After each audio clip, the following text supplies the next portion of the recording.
అందరిలో పెద్దవాడు, బ్రహ్మ యొక్క అంశలో వచ్చినవాడు జాంబవంతుడు నేల మీద పడిపోయి ఉన్నాడు. విభీషణుడు కాగడా పట్టుకుని అడిగాడు, తాతా కుశలమేనా అని అడిగాడు. వానరులలో శ్రేష్ఠుడైన హనుమ బ్రతికి ఉన్నారా అని అడిగాడు జాంబవంతుడు.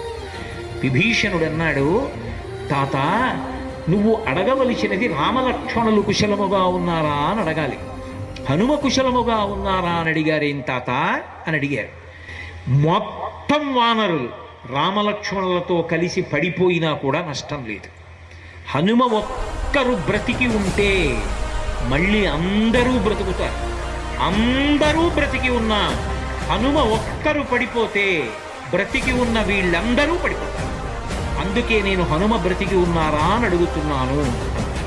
వంగి జాంబవంతుడి పాదములు పట్టుకుని తాతా హనుమ నీ కుశలం అడుగుచున్నాడు, నమస్కరించుచున్నాడు అన్నాడు.